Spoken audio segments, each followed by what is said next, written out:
मत रंगाओ पगले मन को रंगा ले, तन मत रंगाओ पगले मन को रंगा ले। गुरु के शरण में जाके जीवन बना ले, गुरु के शरण में जाके जीवन बना ले। तन मत रंगाओ पगले मन को रंगा ले, तन मत रंगाओ पगले मन को रंगा ले।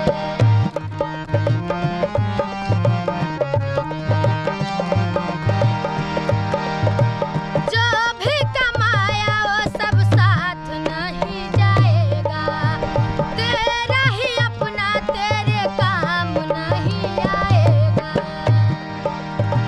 जो भी कमाया वो सब साथ नहीं जाएगा, तेरा ही अपना तेरा काम नहीं आएगा।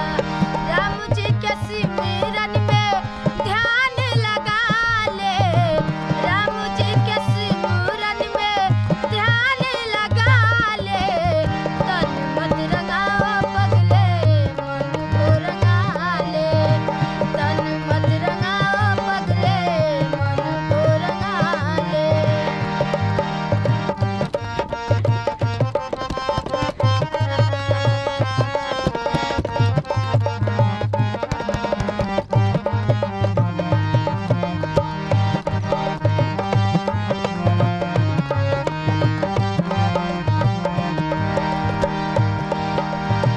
मोह माया करते करते समय चला जाएगा, आएगा चौथापन तो बड़ा पछताएगा।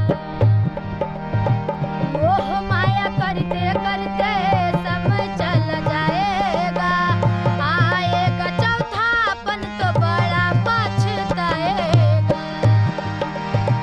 झूठी है दुनिया इससे खुद को बचा ले, झूठी है दुनिया इससे खुद को बचा ले। तन मत रंगाओ पगले मन को रंगा ले, तन मत रंगाओ पगले मन को रंगा ले। गुरु के शरण में जाके जीवन बना ले, गुरु के शरण में जाके